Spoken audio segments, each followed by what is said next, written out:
সাবেক president Jimmy Carter ১০০ বছর বয়সে মারা গেছেন। তার ফাউন্ডেশন কার্টার সেন্টার তার মৃত্যুর খবর নিশ্চিত করেছে। রোববার ২৯ ডিসেম্বর তিনি জর্জিয়ার প্লেইন্সে নিজ বাড়িতেই শান্তিপূর্ণভাবে শেষ নিঃশ্বাস ত্যাগ করেছেন।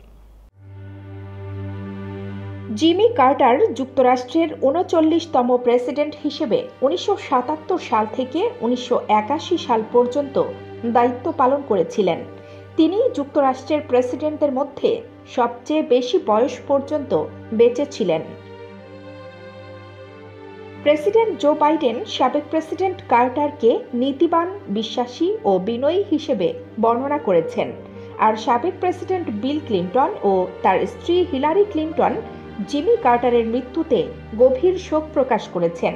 তারা বলেছেন, কার্টার জীবনভর মানুষের সেবা করে গেছেন। এবারের প্রেসিডেন্ট নির্বাচনে বিজয়ী ডোনাল্ড ট্রাম্প ও সাবেক প্রেসিডেন্ট জর্জ ডব্লিউ বুশও কার্টারের মৃত্যুতে শোক প্রকাশ করেছেন। ডেমোক্র্যাটিক পার্টি থেকে নির্বাচিত জিমি কার্টার ক্ষমতায় এসেছিলেন আমেরিকান জনগণের কাছে কখনো মিথ্যা না বলার অঙ্গীকার করে।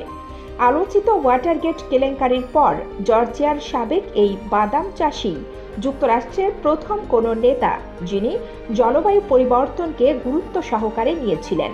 এরপর থেকে তিনি শান্তি, পরিবেশ ও মানবাধিকার বিষয়ে বিরামহীনভাবে কাজ করে গেছেন। এ কারণেই তাকে নোবেল শান্তি পুরস্কার দেয়া হয়েছিল।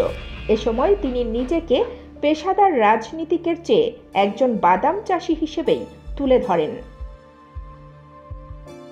যুক্তরাষ্ট্রের প্রেসিডেন্টদের মধ্যে এখন পর্যন্ত সবচেয়ে বেশি সময় বেঁচে থাকা জিমি কার্টার গত অক্টোবরেই তার ১০০তম জন্মদিন পালন করেছেন।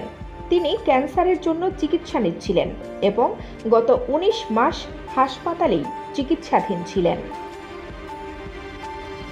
জেমস আর্ল কার্টার জুনিয়র ১৯২৪ সালের ১ অক্টোবর জর্জিয়ার ছোট শহর প্লেইন্সে জন্মগ্রহণ করেছিলেন।